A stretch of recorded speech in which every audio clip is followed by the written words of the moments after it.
Hablando de médicos y de casos médicos, quien yo creo tuvo a lo largo de su vida y de su carrera muchísimos casos médicos, a lo mejor no como el que nos platica de ese cambio hormonal o qué sé yo, pero bueno, quien sí nos tiene muchos casos y cosas de su vida es el doctor Salvador Guerra. Yo creo que con el puro nombre ya muchos celayenses lo ubicamos. ¿Y qué te parece si vamos a ver esta primera parte de la historia de vida que el doctor Salvador Guerra compartió con las cámaras de Tardes de Café?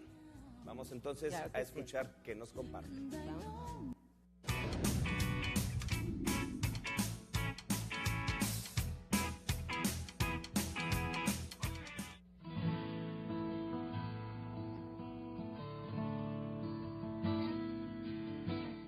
Hoy en Historias de Vida te presentamos al señor Salvador Guerra Jiménez, nacido en el municipio de Apaseo el Grande, en el tiempo donde los hospitales no eran tan comunes como hoy en día. En ese tiempo se usaba mucho que el primer nieto naciera en la casa de los abuelos. No había hospitales, entonces las parteras iban a la casa donde las invitaban a que atendieran el parto. Yo nací precisamente en la casa de mis abuelos, que todavía existe. El señor Salvador lleva el nombre de quien fuera su padre, el agricultor Salvador Guerra Molina, quien decide a las 3 semanas de que naciera su primogénito mudarse a Celaya. Esto para salvaguardar la vida de su hijo. Porque no había médicos en Apaseo y tuvimos que venirnos para que pues me atendieran. No es porque estuviera enfermo, pero se morían más allá. Le digo, de los 17 hijos que tuvo la abuela, no llegaron, ninguno de ellos llegó a los 2 años de edad. Todos se morían antes. Y entonces los que quedaron fueron 4. Y uno de ellos era mi mamá. En la calle de Emeteria Valencia, esquina con Manuel Doblado, fue donde llegó a vivir la familia Guerra, hogar que con el paso del tiempo fue perfecto para la educación de sus hijos. En el rancho donde nosotros vivíamos, tenía una maestra que me daba clases abajo de un árbol. Pasaron los años, llegó un momento en que se abre la escuela del Colegio México. Y entonces mis papás dijeron, pues vamos a meterte en una escuela, tú no tienes ni un papelito que diga que eres ni siquiera estudiante. ¿Y cuántos años tenía? Y para entonces yo fui fundador del Colegio México de aquí. Y entonces, ya para entonces tenía yo casi 9 años. ¿Y sin haber estudiado? Sin un papel de escuela. Entonces me daba clase una maestra que viene en la casa con nosotros. ¿Y abajo de un árbol empezó? Y abajo de un árbol empezaba y me decía, me explicaba las condiciones atmosféricas y las más historias. Bueno, total, llego aquí al Colegio México, me acepta el profesor Ricardo Chorán. ¿Y empezó desde el primer año, los 9 años? No, porque entonces el profesor le dijimos, teníamos una maestra, algo te han de haber enseñado. Y entonces 2 maestras se dedicaron a examinarme 2 días seguidos. Uno de ellas era la maestra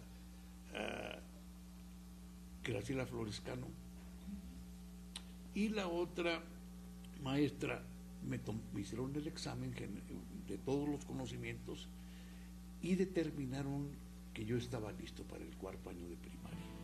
El Colegio México en ese tiempo era uno de los mejores en la educación, lo cual se veía reflejado en sus cuotas, siendo solo unos pocos los privilegiados.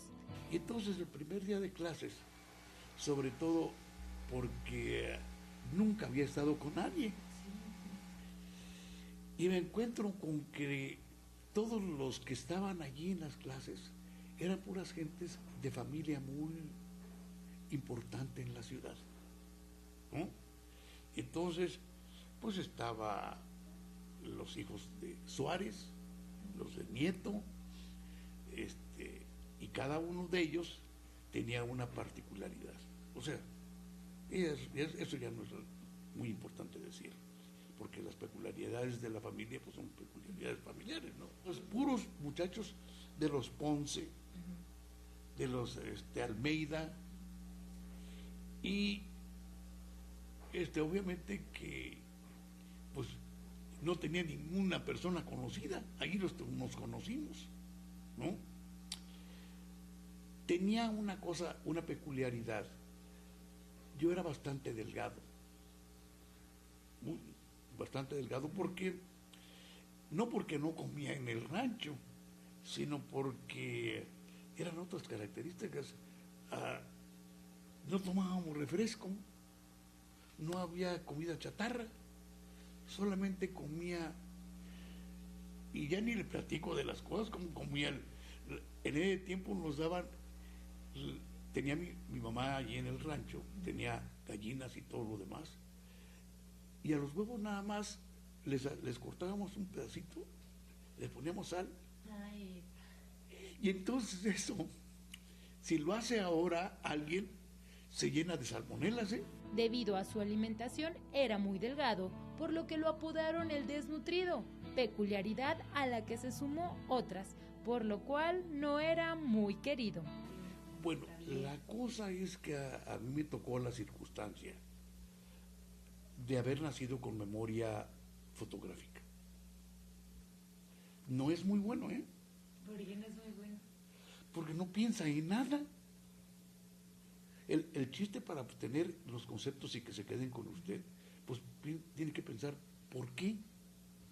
Y yo nada más, usted me daba algo, lo leía y ya se lo decía con puntos y comas. Eso se refiere a que yo siempre sacaba muy buenos lugares. O sea, siempre sacaba el primer lugar. Siempre tenía medallas, ¿no? Y entonces entre que ella era yo de rancho, porque todos sabían que yo era de rancho, y que estaba flaco y demás historias, pues yo nunca me invitaban a que hiciera algún deporte, me veían tan delgado, ¿no? Que para nada, no jugué fútbol, no jugaba en el equipo de básquetbol de la escuela, no jugaba en la primaria. Lo mejor que sucedió, obviamente, es que yo ya podía hablar, porque no hablaba mucho. Aparte era algunos me dijeron algún tiempo que era el mudo. Pues de qué hablaba con pura, que me decían, pues este es el dueño del cerrojo, el hijo, ¿no? Y pues es el dueño del gas. Y pues de qué voy a platicar con ellos. Se sentía como intimidado. ¿No es cierto? Y entonces poco a poco empezamos a salir de ese aspecto y luego pues ya lo más especial de la primaria es haber vivido en un área donde había mucha tranquilidad, o sea, teníamos mucha confianza entre todos. Tranquilidad que cambió al mudarse a la Ciudad de México. Esto y más mañana en la segunda entrega de la historia de vida de Salvador Guerra Jiménez, con imágenes de Abe Guevara para Tardes de Café, Laura Álvarez. ¿Qué tal? Bueno, qué interesante, ¿no, Tony? Bueno, el doctor Guerra, que le mando un saludo a él, su esposa, sus hijos, la historia de vida que apenas comienza y que, sí, como bien dices, pues aquí en Celaya todo mundo ha escuchado el apellido del doctor Salvador Guerra, lo conoce él o a su familia, o también han sido atendidos por él. Y bueno, mira, ahorita nos platicaba tantas cosas que uno pues ni conoce. Yo, por ejemplo, esa tradición que él marcaba de que los primeros nietos nacían en la casa de los abuelos, no la había escuchado, pero fíjate que pues tiene lógica que así fuera. Sí, así es. Como que en te casa quedabas... de abuelo también. No, yo estoy muy joven. O a lo mejor pensábamos que las tenían como en casa de propia o de los papás, pero no de los abuelos. Y bueno, tengo el gusto de conocer a Philips, a Yan, a Gogo, a Mari, a Roberto, un saludo, un abrazo, y también al doctor, que por ahí era amigo de mi papá, que en paz descanse.